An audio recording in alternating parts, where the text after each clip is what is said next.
My boyfriend wanted me to die with him. He sent his car to do the dirty work. On the drive home from my boyfriend Evan's funeral, his car tried to kill me. I suppose I should have been suspicious when he left it to me. He had never given me a gift without strings attached. And I guess I shouldn't have taken it personally. After all, plenty of other people died that day. But I was the one trapped inside. First, I watched helplessly as it mowed through the crowd of mourners as they crossed the street. Elderly grandmothers and grandsons alike bumped beneath the wheels as the car accelerated from 0 to 80 in a matter of seconds. Stop! I shouted at the car. Manual override, but the car's AI didn't obey. The dashboard flashed with the words Requiem mode as the car sped out the cemetery and onto the city streets, weaving through traffic and ignoring traffic signs. I tried to jiggle the door handle and manually pull the locks, but it was no use. The car wasn't letting me out. Why are you doing this? I screamed. That's when I heard Evan's voice playing over the car audio. Hey, Naomi. If you're hearing this, I guess I didn't survive the surgery. Huge bummer for both of us. You may not have known this, but if I'd made it, I was planning to propose. There's this beautiful bluff overlooking the Pacific over in Half Moon Bay. Man, you would have definitely said yes. Fuck you, I shouted. I was going to break up with you. I just couldn't find a way to do it after you got a goddamned brain tumor. I was trying to be nice, but of course, Evan didn't respond back. The whole thing was just a recording. The AI driving the car could respond to a few basic commands. But it wasn't exactly equipped to have a conversation. There's a diamond ring in the glove compartment if you don't believe me, said Evan. We would have been so happy together. I had so many plans for us. So many. I'm sure by next year, I would have made director at Carbrain. And then you could have quit that stupid job at the library and gotten to work on our family. I know. I'm sure wedding planning would have taken up a lot of your time. But I was totally willing to knock you up first. I kicked at the window. But it was no good. The glass were made of some kind of nearly unscratchable material. The same kind they used on iPhones. There'd been so many nights in bed where Evan had droned on and on about the project. Maybe I should have paid better attention. But he just made it so hard. Sometimes I'd play a game with myself where I'd set a timer to see how long it took him to ask a single question about my day. Sometimes the answer was all night. I was never going to marry you. I screamed helplessly as the car swerved around a blind corner, hitting a boy riding a skateboard.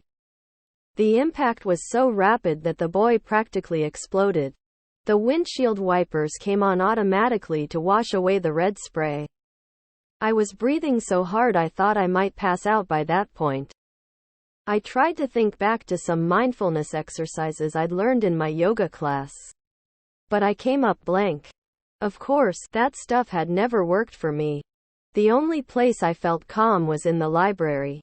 If Evan had ever bothered to ask, I would have told him about that.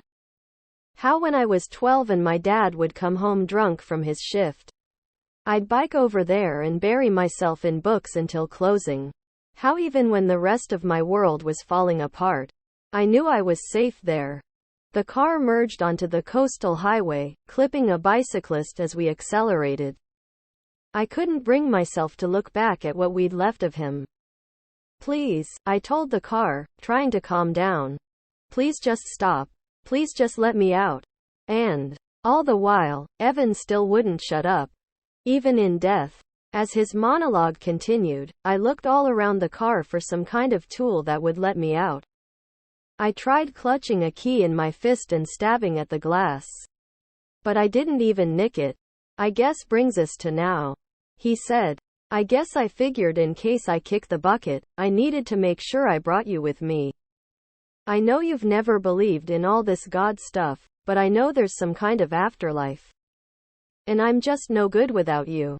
So, I figured I'd kinda bring you with me after the funeral. Sorry if that's a little faster than you wanted. But compared to eternity, what are a few years of life? Right? I couldn't panic. I had to think. And so I went to the library. I closed all of my senses as best I could, covering my eyes with my arm and trying to ignore the sound of Evan's voice. I was 12 again, and walking through the library stacks, carefully reading the Dewey Decimal numbers. I was looking for a book whose number I'd written with a tiny pencil on a note card. What had it been about? I passed history, biography, and finally ended up in the geology section. There, I flipped through books on volcanoes and the history of the planet. None quite the right match for my card. And then finally, I found the one I was looking for: precious stones. I flipped through the dusty pages, the musty smell of age filling my nostrils. And finally I saw it, the page on diamonds, a perfect 10 on Mohs scale of hardness. Perfectly capable of breaking glass. As I snapped back to reality, I realized the car was slowing down slightly, veering off the road onto a grassy field that seemed to crest up into the sky. And as I looked toward our destination, my stomach sank.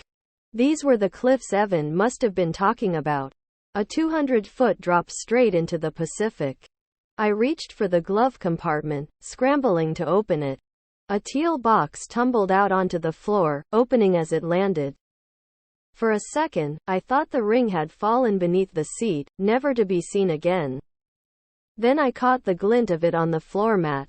Thank God. Evan had been such a status whore. The diamond was huge. The car was screaming up the hill toward certain doom, picking up speed. I didn't have a moment to spare. I slipped the ring on my finger, pulled back my arm, and punched forward with everything I had. The glass shattered into 1,000 pieces. Then, without another thought, I hoisted myself out of the car, rolling as I hit the soft grass. 2 more seconds, and the car was gone, carrying Evan's final words with it as it disappeared into the ocean. And as I lay there, I just started laughing, thinking of his voice still droning on underwater, lecturing the fish and mermaids with his last stupid thoughts. All around, it was quiet as a library, and Evan was silent for good.